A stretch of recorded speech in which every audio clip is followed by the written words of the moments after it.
नमस्कार विद्यार्थी मित्रांनो, तर मी पुन्हा एकदा तुमच्यासमोर जिल्हा परिषद या विषयावर एक लेक्चर घेऊन आला, एक छोटासा. तर बघूया आता येणाऱ्या पोलीस भरती, वनरक्षक भरती, तलाठी भरती आणि इतर ज्या काही भरत्या आहेत त्याच्यासाठी जिल्हा परिषद म्हणजेच पंचायत राज हा विषय खूप महत्त्वाचा विषय समजला जातो. तर त्यासंबंधी हा एक संपूर्ण का होईना पण अशा प्रकारचा व्हिडिओ मी या ठिकाणी बनवण्याचा प्रयत्न केलेला आहे. तर बघा, तुम्हाला निश्चितच आवडेल. तर पहा, जिल्हा परिषद, तर महाराष्ट्र जिल्हा परिषद आणि पंचायत समिती अधिनियम 1961 कलम 6 नुसार जिल्हा परिषदांची स्थापना करण्यात येते. तर बघा मित्रांनो, कायदा काय आहे, तर महाराष्ट्र जिल्हा परिषद आणि पंचायत समिती अधिनियम 1961 च्या कलम 6 नुसार जिल्हा परिषदाची स्थापना करण्यात येते. आपल्याला माहीत आहे की प्रत्येक जिल्ह्याला एक जिल्हा परिषद स्थापन करावी लागते, कारण महाराष्ट्रामध्ये त्रिस्तरीय पंचायत राज व्यवस्था स्वीकारलेली असल्या कारणाने त्याच्यामध्ये सगळ्यात जो महत्त्वाचा आणि जो वरचा घटक आहे तो आहे जिल्हा परिषद. तर त्याचीच निर्मिती कलम 6 नुसार करण्यात आलेली आहे. त्यानंतर बघा, सध्या झेडपी किती आहेत, मग सध्या जिल्हा परिषद किती आहेत, तर सध्या जिल्हा परिषदांची संख्या, जिल्हे आहेत आपले 36 आणि 36 जिल्ह्यांमध्ये 34 जिल्हा परिषदा आहेत. बघा, प्रत्येक जिल्ह्याला एक जिल्हा परिषद अशी तरतूद करण्यात आली होती. मात्र 36 जिल्हे असूनही 34 जिल्हा परिषद आहेत. त्यामागचं कारण काय आहे, त्यामागचं कारण आहे की मुंबई शहर आणि मुंबई उपनगर याच्यामधून वगळलेले आहेत. मुंबई शहर आणि मुंबई उपनगर का बरं वगळलेले आहेत, कारण ते सुरुवातीपासूनच ते नागरी लोकसंख्येचे काय आहेत, शहर आहे. आणि जिल्हा परिषद ही ग्रामीण भागासाठी निर्माण करण्यात आलेली काय आहे, संस्था आहे. त्याच्यामुळे मुंबई शहर आणि मुंबई उपनगर या भागामध्ये आपल्याला जिल्हा परिषद पाहायला मिळत नाही. ही गोष्ट लक्षात ठेवायची आहे. त्यानंतर बघा, आता जिल्हा परिषदांची सदस्य संख्या काय आहे, तर सदस्य संख्या याच्यामध्ये किमान आहे 50 आणि कमाल आहे 75. लक्षात घ्या, किमान आहे 50 म्हणजे कमीत कमी 50 ठेवावी लागते आणि जास्तीत जास्त आपण 75. 2022चा शासन निर्णय आहे त्याच्यानुसार कमीत कमी 50 आणि जास्तीत जास्त 75 याप्रमाणे. त्यानंतर बघा, दर 40,000 लोकसंख्येस एक सदस्य निवडून दिल्या जाते. बघा, जिल्हा परिषदांमध्ये दर 40,000 लोकसंख्येमागे एक सदस्य निवडून दिला जातो. ही गोष्ट लक्षात ठेवायची आहे तुम्हाला. त्यानंतर बघा, झेडपीचं आरक्षण कशा प्रकारे ठरलेलं आहे, तर बघा रिझर्वेशनचं काय आहे, तर महिलांना किती असते, तर स्थानिक स्वराज्य संस्थांमध्ये महिलांना 50% आरक्षण दिलं गेलेलं आहे, हे लक्षात घ्या.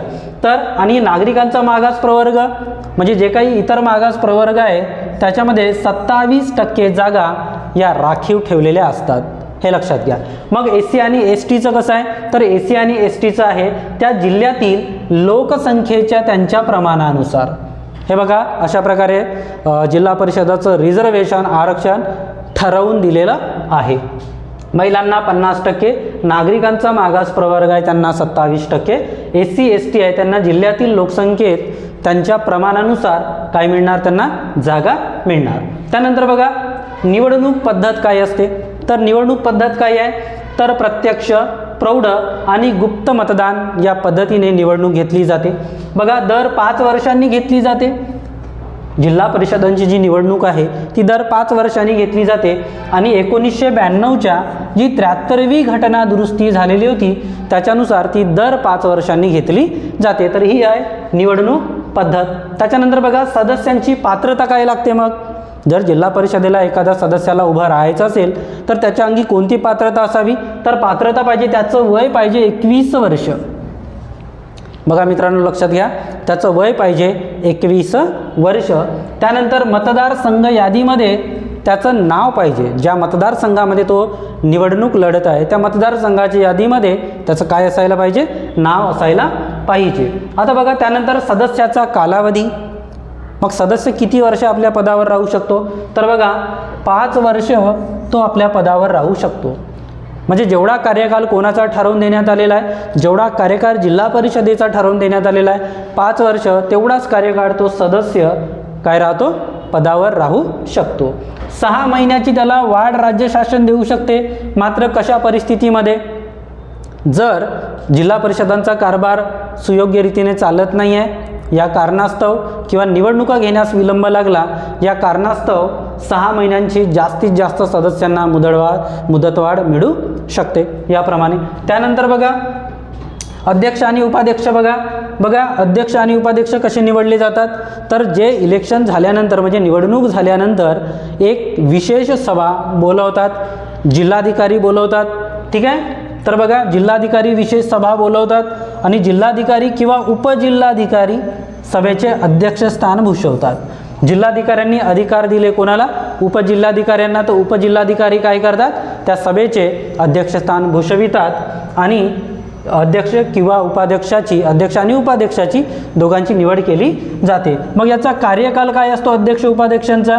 तर याचा कार्यकाल ठरवून दिलेला आहे 2.5 वर्ष एवढा कार्यकाल यांना मिळतो अध्यक्ष आणि उपाध्यक्षांना. त्यानंतर बघा काय लागोपाठ 2 वेळा अध्यक्ष उपाध्यक्ष झाल्यास बघा एखादा सदस्य लागोपाठ 2 वेळा अध्यक्षपदावर आणि उपाध्यक्षपदावर जर निवडून येत असेल तर तिसऱ्यांदा मात्र त्याला अध्यक्ष उपाध्यक्ष बनता येत नाही.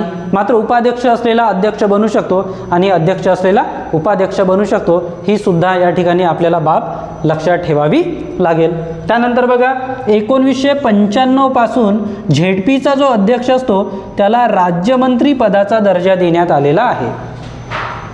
जिल्हा परिषदेचा जो अध्यक्ष आहे तर बघा 1995 पासून म्हणजे शासन निर्णयापासून त्याला झेडपीचा जो अध्यक्ष असतो, उपाध्यक्ष नाही अध्यक्ष असतो, त्याला राज्यमंत्र्याचा दर्जा देण्यात आलेला आहे.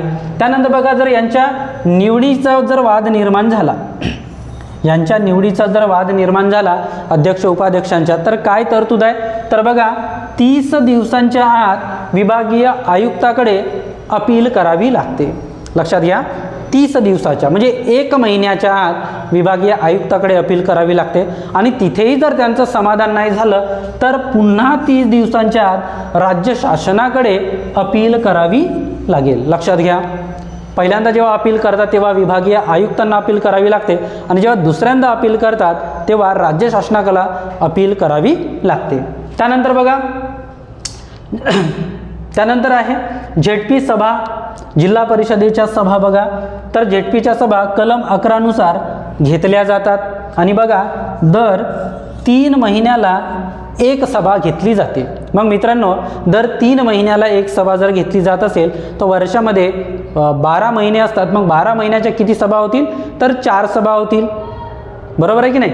4 सभा होतील. त्याच्यानंतर साधारण सभा जर घ्यायची असेल तर 15 दिवसांची पूर्वसूचना द्यावी लागते. खूप महत्त्वाचा पॉईंट आहे. जर जिल्हा परिषदेला साधारण सभा जर घ्यायची असेल तर 15 दिवस आधी सदस्यांना पूर्वसूचना द्यावी लागते आणि जर विशेष सभा जर घ्यायची असेल तर 10 दिवस आधी पूर्वसूचना द्यावी लागते याप्रमाणे. त्यानंतर बघा आता सगळ्यात महत्त्वाच्या विषयाकडे येऊ. आता महत्त्वाचा विषय काय आहे? तर जिल्हा परिषदेच्या समित्या. तर एकूण समित्या किती आहेत मित्रांनो? तर 10 समित्या. एकूण समित्या किती? 10 समित्या. जिल्हा परिषद आहे ती 10 समित्या अंतर्गत काम करत असते. तर बघा समित्या भाऊ कोणत्या कोणत्या आहेत? तर पहिली समिती आहे स्थायी समिती ज्यामध्ये 14 सदस्य आहेत. आणि मित्रांनो स्थायी समिती ही सर्वात महत्त्वाची समिती मानली जाते, हे लक्षात ठेवा. जिल्हा परिषदेची सर्वात महत्त्वाची समिती कोणती? स्थायी समिती, ज्यामध्ये 14 सदस्य आहेत त्यापैकी 8 निवडून दिले जातात. दुसरं बघा समाज कल्याण समिती आहे ज्याच्यामध्ये 12 सदस्य आहेत. त्यानंतर तिसरी समिती बघा कृषी समिती, तिच्यामध्ये 11 सदस्य आहेत. त्यानंतर पशुसंवर्धन व दुग्ध विकास समिती, तिच्यामध्ये 9 सदस्य आहेत. त्यानंतर बघा अर्थवित्त समिती, तिच्यामध्ये सुद्धा 9 सदस्य आहेत. त्यानंतर येऊ आपण शिक्षण समितीकडे, तर शिक्षण समितीमध्ये असतात 8 सदस्य. सार्वजनिक आरोग्य समिती बघा तिच्यामध्ये आहेत 9 सदस्य. सार्वजनिक बांधकाम समितीमध्ये बघा त्याच्यामध्ये सुद्धा आहेत 9 सदस्य.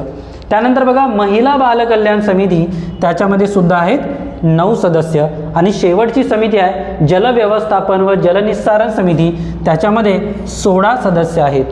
तर लक्षात ठेवायचं आहे मित्रांनो सर्वात जास्त सदस्य असलेली जिल्हा परिषदेची समिती आहे जल व्यवस्थापन व जलनिस्सारण समिती. तर अशा प्रकारे या 10 समित्या आहेत आणि या 10 समित्यांमध्ये हे सदस्य संख्या त्याप्रमाणे ठरवून दिलेली आहे.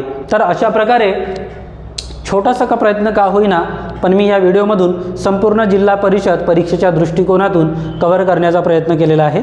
तर बघा मित्रांनो की जर तुम्ही चॅनलवर जर नवीन असाल तर चॅनलला सबस्क्राईब करून घ्या आणि जर चॅनल आवडला असेल तर शेअर करा, लाईक करा.